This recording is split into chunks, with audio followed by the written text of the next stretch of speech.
esensi yang lebih komplit daripada mubalik. Saya membayangkan dari pemaparan itu dai menjadi seorang manajer dakwah. Nah, ini yang saya tanyakan, Pak. Bagaimana kemudian kalau secara kognitif mungkin banyak ini ya, banyak materi-materi yang disampaikan tentang manajemen dan sebagainya.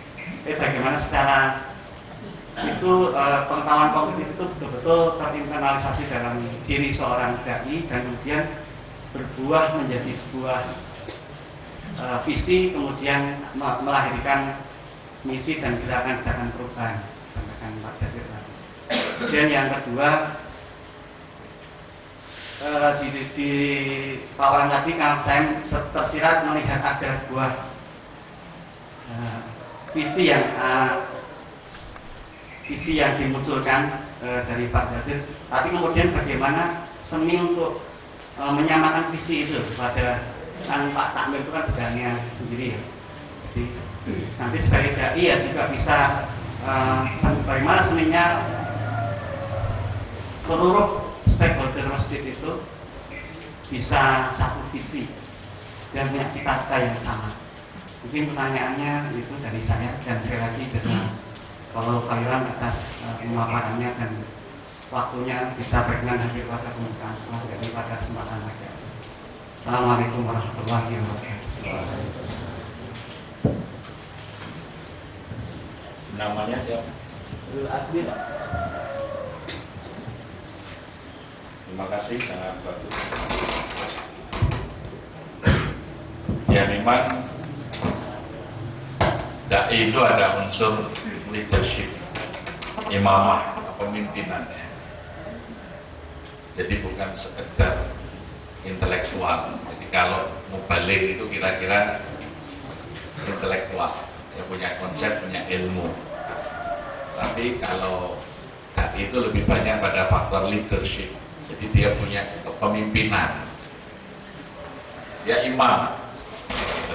Nah tentu diperlukan tampilan tersendiri. Yang pertama, kecerdasan yang harus dimiliki.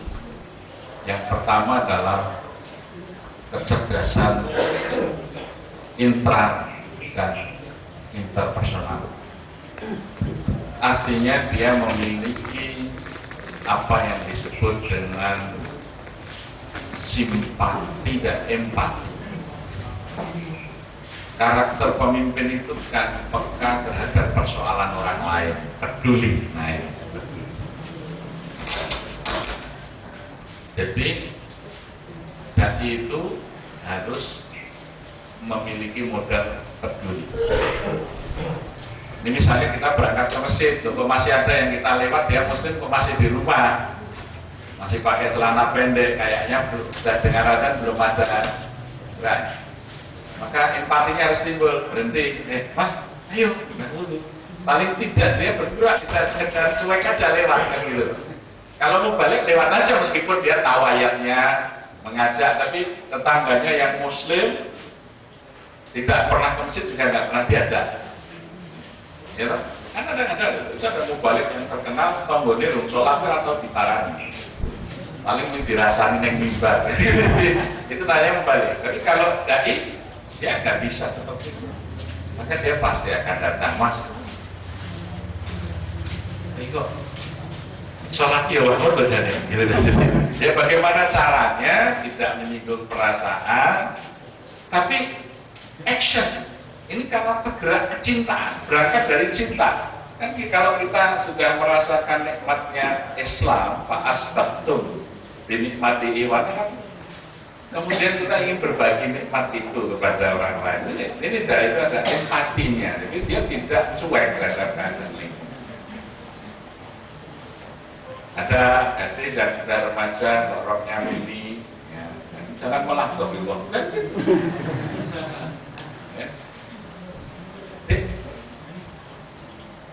Ya saking kamu nggak apa sih, dia tidak bisa diam terhadap sesuatu. Maka dikatakan oleh Rasulullah, man ra'a minkum mungkaron, kan? Fal yughayyir. Ini ada kemauan untuk melakukan yughayyir, biadi. Nah, ilam yastat ini itulah yang namanya dai kan. Jadi ada semangat untuk merubah. Nah, ini berangkat dari modal utamanya empati, peduli dulu, peduli. Maksud saya itu kok kelihatannya keluarga itu bermasalah ya, mungkin ada persoalan. Temu, wonten nopo to Bu kok? Nah, kita peduli. Kemudian berbagi. Wah, kalau saya nggak bisa membantu, coba mungkin ada teman yang bantu. Pas itu ada tetangga kita itu yang anaknya mau beli seragam, orang tuanya belum punya duit, turunan yuk. Nah, gitu. Jadi disitulah sebetulnya jiwa kepemimpinan itu tumbuh dari kepedulian. Ilmunya nanti sambil jalan. Jadi ilmunya itu berangkat dari keterpanggilan, ya. Jadi bukan berangkat dari konsep, tapi berangkat dari terpanggilan. Jadi karena itu yang paling utama bagaimana kurikulum sekolah dai ini bisa melahirkan dai, ajaklah banyak untuk terjun di masyarakat. Jadi para peserta sekolah dai ini coba diajak untuk hidup di tengah masyarakat yang belum mengenal Islam. Ya, kami punya kalau di Jogja itu desa-desa binaan. Dulu misalnya ada di Stayu itu Kaliberot, anak-anak remaja kita ajak ke sana. Contohnya Pak Ramadan, yang puasa itu anak-anak kecil, yang tua itu nggak ada yang puasa. Kok bisa ya? Jumatan juga anak-anak, yang tua itu nggak ada yang Jumatan gitu. Nah, maka kemudian bagaimana kita bertanya, orang primitif itu apa Pak? Poso itu ini mau lari-lari. Dari dulu itu gitu ya. Jadi dulu ngajinya itu waktu kecil ngaji terus nggak pernah ngaji, jadi pikirannya sing dikon poso sing ngaji le sing ora dikon. Artinya dakwahnya ada masa keterputusan kan gitu. Ya. Alhamdulillah kemudian kita lihat persoalannya bukan nggak mau, tidak ada yang menggerakkan. Ya, dan banyak di masyarakat kita itu banyak orang yang tidak mau beribadah, tetapi sedikit yang mau bergerak. Mubalik banyak, tapi dainya kurang. Ngampiri itu paling sederhana itu ngampiri. Ya. Jadi kalau mau ke masjid itu berangkatlah sebelum azan, singgah ada. Kalau 10 menit ada berangkat, udah sampai ini. Sederhana ini. Dia tidak perlu ilmu yang daki-daki. Kalau mau balik kan harus dalil, gitu ya. Tapi kalau dai itu lebih banyak pada sudah mau azan ini kan, karena sih itu. Ya cuma era rampung tekan kasar tak ewangi sudah sholat. Karena jadi bahasa-bahasa yang menggerakkan. Maka dai itu ditandai dengan kepandaian berkomunikasi. Nah, kepandaian berkomunikasi itu diajarkan dalam Quran. Yang pertama adalah qaulan sadidan, dia harus berkata benar, jujur, yang dipercaya. Yang kedua, qaulan mansuran, kalau berkata itu dengan perkataan yang membuat orang gembira, bahagia, ya. Kemudian qaulan kariman, perkataannya itu mengandung rasa hormat. Kemudian qaulan layyinan, kalau berkata itu dengan lembut, lunak, tidak keras, gitu ya. Ya, jadi lemah lembut, gitu ya.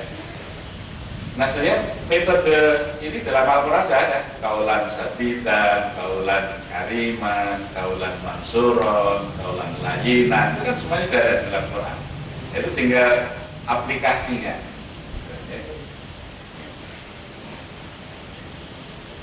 Jadi dengan bahasa yang menggembirakan, bahasa yang lunak, empuk, yang menyejukkan, itu orang senang daripada dengan bahasa-bahasa yang keras. Ini yang mesti menjadi bagian dari kurikulum. Maka lebih banyak nanti di aplikasinya itu ya bagaimana dulu ya saya masih ingat ini banyak saya dapat waktu saya masih remaja dulu aktif di Pelajar Islam Indonesia PI itu ada namanya program ya namanya PKP Perkampungan Kerja Pelajar.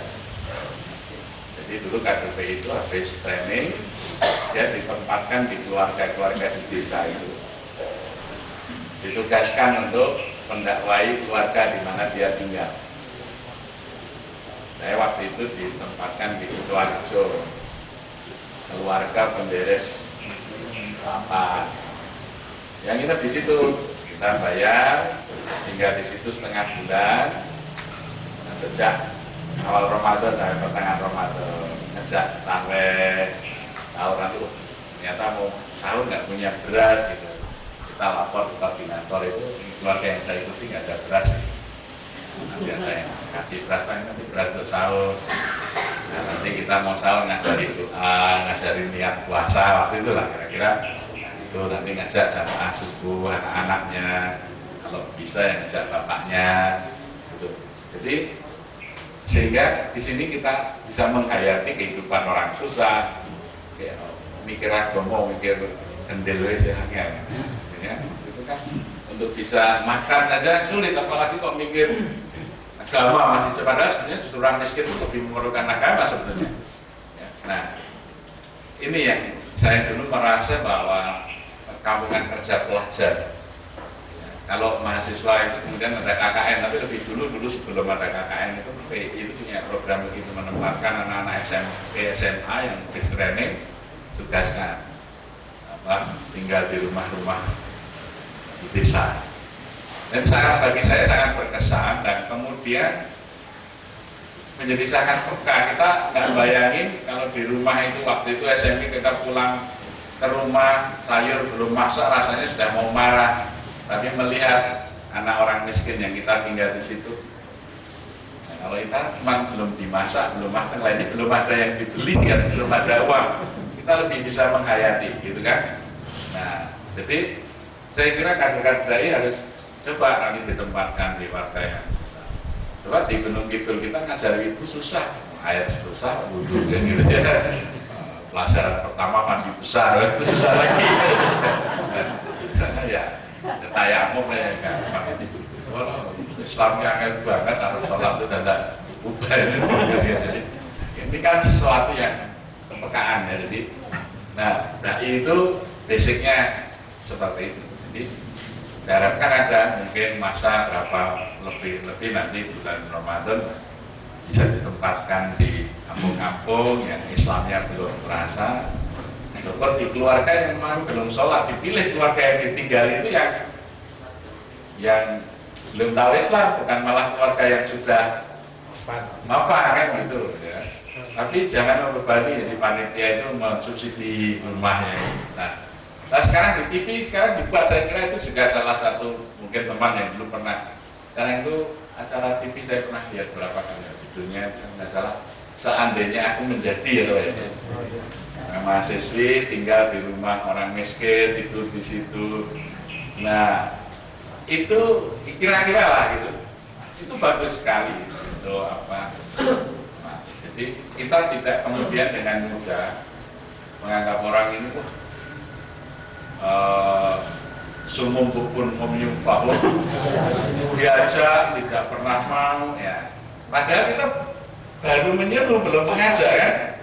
Ternyata problemnya banyak. Ayo Pak jamaah ke masjid, langsung mikir masjid, mikir beras dari rampung. Artinya itu kan sering tidak kita pahami ya, banyak masalah. Nah maka disitulah saya kira akan lahir pemimpin-pemimpin yang peka. Jadi dulu satu contoh saja Pak Dirman. Jenderal Dirman itu sekolah di sekolah guru agama Muhammadiyah di Purbalingga. Kemudian waktu mudanya dia aktif di Kepanduan Hizbul-Wathon. Kemudian menjadi guru agama di Keroyan. Pada saat revolusi beliau ikut mendaftar jadi tentara. Berhasil dia karena paham agamanya luas, guru agama.